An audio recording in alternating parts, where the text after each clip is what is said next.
So Paul George is a member of the Philadelphia 76ers. It's official. There's a lot that I want to get to with this, but I want to start with maybe the first wave of second apron fear that I think is playing into a lot of the different transactions only a couple of days into free agency. So I remember when Bill and I did a podcast when we saw what the new details were of the second apron. And if you don't remember everything, I'll just run through them a little bit. Second apron, if the salary cap's 140 and the luxury tax 170, and then the first apron is in the 170s, and then the second apron is in the 180s, it can start to add up pretty quickly. If you have players that you've been extending of your own and you have a good team, it can start getting really scary. And that second apron, some of those restrictions are you can't use the mid-level, right? You can't like pick up any player that's waived within the season. You can't throw cash into trades. You have to do a dollar for dollar. And I asked somebody about this today. I was like, is there a little leniency on the dollar for dollar thing? And he was like, nope. You can't trade two players that add up to $25 million for the one player that adds up to $25 million, even if it's a dollar for dollar. You could also have, if you have two second apron, let's say violations within a 4-year period, that means you could have your first round draft pick move to the end of the first round. So this is big time stuff. And sometimes with new changes to the CBA, I have to like see it happen or read it 2 or 3 times before like I feel like I really have it. That can happen with some of the trades with all these draft picks, where even the Bridges deal with Brooklyn and New York that also had the Brooklyn and Houston trade pick deal. I think I had to look at that and write down almost like a family tree of picks before I felt like, okay, I have it. Now I can talk about this comfortably. So when Bill and I did that first deal on the new punitive things happening with the second apron, these changes to the CBA, it was like, man, that seems like a lot of stuff. And I'll even tell you a story. I was at home in Manhattan Beach, and there was a team that was in town, and I knew one of the guys in the front office, and he was like, hey, we're grabbing something to eat. Do you want to come down and meet us? And I was like, absolutely. Yeah, I'd love to come down, hang out for a little bit. And we were talking about some different things. Second apron came up, and one guy at the table who hadn't said anything for minutes and I don't think said all that much at the dinner after the fact, when I said, yeah, the second apron almost feels like a hard cap. And he looked right at me and goes, it is a hard cap. And I was like, man, that guy just saw a ghost. Right? I think it might have even been their cap guy. He just was like, this is real and this is happening and it's going to be a big deal. And we're seeing that right now. But let's get back to Paul George on the Sixers, because I like it. I like it for Paul George. I like it for Philly. I have, I think, honest expectations of who Paul George has been as a player, and paying him 4 years up until 38. Maybe it isn't great. I don't know. I don't really care because Daryl Morey needed to do something. He needed to do something. And if you look at who was available in free agency and him stockpiling this cap space, having a plan, hoping that there'd be somebody that he could land, because it's not like a foolproof plan, this doesn't really work out a lot for teams. I've told you for years, all of these teams and their fans applauding this future cap space and getting really excited about it. And you already know all the summers where you were like, oh, all that cap space we had. And now I'm a Pistons fan, and we have Tobias Harris for 2 years and $52 million. That's not entirely fair to the Pistons or even Harris, because whatever. I mean, it was just a big number, and they had a huge cap space. They got to pay somebody, but they weren't going to get anybody real when you have as bad of a record as they had this past season. So it usually leads to disappointment. But if you think about Morey and what he's done, reinventing the Sixers team like 3 different times in a very short period of time, you start with the Ben Simmons Embiid part of it. And then he trades a guy in Ben Simmons who does not play basketball for somebody who actually does play basketball in James Harden, up until he decides he doesn't want to play basketball for you anymore. But that in itself is a win. Then he's dealt with all the Harden drama. Harden opts in, but wants to be traded to the Clippers so that he could get paid. And by the way, 2 years, $70 million for him, player option on the second one. So he may have a chance to go back at it one more time, because I think Harden's going to put up some numbers, especially if Kawhi isn't right, Paul George being gone. You might say Houston Harden again. I don't even know if he'll make an all-star team, but you get the point. Like, if he's healthy and wants to put up serious numbers, especially if Kawhi isn't all the way back, Harden's probably going to put up some real numbers for you this year. So he'll be happy.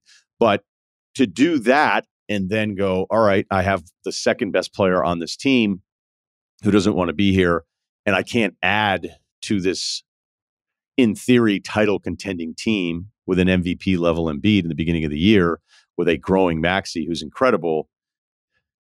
But I don't have my guy that was supposed to be in this slot is now playing for the Clippers, and I've got Batum and some draft stuff here, but I do have cap space that I could potentially use to do this all over again. And by the way, the Maxey pick at 21 may be the most brilliant thing that he's done the entire time there, because at 21, you're grabbing somebody who's getting starting all-star game votes and somebody that's going to be flirting with all NBA. And he's that good. And they extended him, and they were smart enough to have everybody on the same page to wait to extend Maxey so that they would, in theory, have this cap space, use it, and then be able to sign Maxey to the extension once they use the cap space. So that's a really hard needle to thread and pull off. And now with Embiid, PG, and Maxey, they have a chance. And that's the whole point, to have a fucking chance at maybe finding your way out of the East and playing for a title. And the same doubts that you have about these players, I have the exact same ones. I wouldn't say that they're the favorites, not with Boston running through everybody in the East and then dumping on Dallas in the finals and actually doing it without Porzingis. If Porzingis is healthy, the same way you could ask, is Embiid going to be healthy? But if they're all healthy at the end of the season and we're into a playoff series, it's the Eastern Conference Finals and it's Philly and Boston, I don't love the idea of Embiid chasing around Porzingis as a stretch five if both those guys are healthy. But I also just think Boston, now that we've seen it and it played out and they were this good, I don't know that I would have picked them against Denver, but it doesn't matter anymore because now the doubts, a lot of those doubts, they just have to kind of go away. So when I look at Paul George, if we tell the full story, he's 34 in May, this past May. We know that he's not perfect because if he was perfect, he wouldn't be a free agent in the first place. He's played over 60 games once in the last 5 seasons. This past one, he played 74. Statistically, he was really good in the regular season, followed by a playoff series where they needed him to step up big time against Dallas, and he didn't. I'd say he had like 3 bad games out of the 6. So we know both sides of the Paul George story. And I think in this spot, it's actually kind of perfect for him because he's not a 1. He doesn't have the personality of a 1.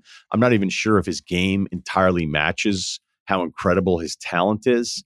Like there's always this group of players where other players just are so enamored with them. And I'll wonder, is it just based on their talent or the respect that they have for them in those toughest spots? And I think sometimes it's kind of like that arm talent thing with quarterbacks. And Paul George is definitely one of those guys. But Embiid's going to have all the attention. The pressure's on him.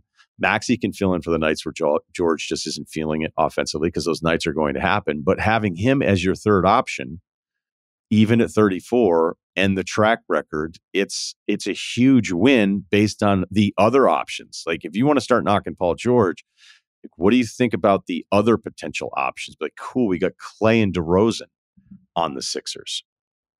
Probably not what you were looking for. So I think Philly's perfect for him. And now I have to ask myself, though, why was he even available? So I'll say this.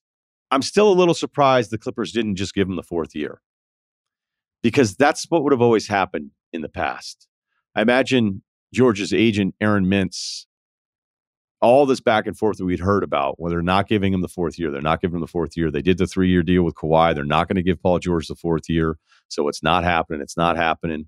And then all the trade stuff with Golden State. And it was like, was George really, really not want to leave California that badly? And I just kept thinking, going like, I imagine they'll probably, maybe they figure out some language in the 4th year where it's partially guaranteed, but it can be guaranteed, or it's a player option, or maybe there's some kind of, is there something in there that they can do to just keep him in LA? Because historically, that's what I would have always thought would have happened. Now, the Clippers weren't bluffing, apparently. So Daryl Morey wins the offseason. All the praise, it really comes down to Steve Ballmer and Lawrence Frank going, no, we're just not giving you the 4th year. And now Daryl's the genius because the cap space thing worked out. But look, that's the way this stuff works, right? History is written by the winners. So I don't know that it was just about the second apron with the Clippers either, because they were still going to give him the 3 years. But now they run Harden back for the 2.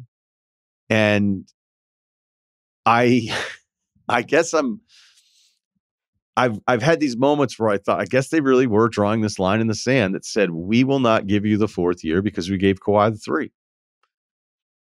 And it happened. And it's happening around the league. Like Denver, if you looked at the KCP stuff and how they could have worked that out, where it was like, can you opt in and then we'll extend you at a number that doesn't make a ton of sense because we can't lose you for nothing. And in fact, they lost him for nothing and they moved on from it. The Warriors, right, who couldn't wait to spend money. I didn't think the Chris Paul thing was going to lead to much because that would have meant the other team was going to have to pay Chris Paul $30 million. I love him on the Spurs for $11 million. Everybody knows how I feel about Chris Paul. $30 million for 1 year of it when he turns 40. There's not a ton of owners going, yeah, I want to do that. So the Paul money is gone, and now the Clay money looks like it's going to be gone. And in the past, I would have thought, not the Chris Paul deal, but on the Clay deal, like, well, they'll just figure something out and bring him back. But they didn't want to do it either. So this does feel like the first wave. Bobby Marks pointed out to me this morning that Golden State and the Clippers have paid $950 million in taxes the last 4 years. At least the Warriors have a title in there. But I don't care who the owners are. Unless they're new, we're going to do everything. We're not afraid of the tax. We're going to pay all that stuff. We're never going to. Then you start hanging around and be like, what are we doing?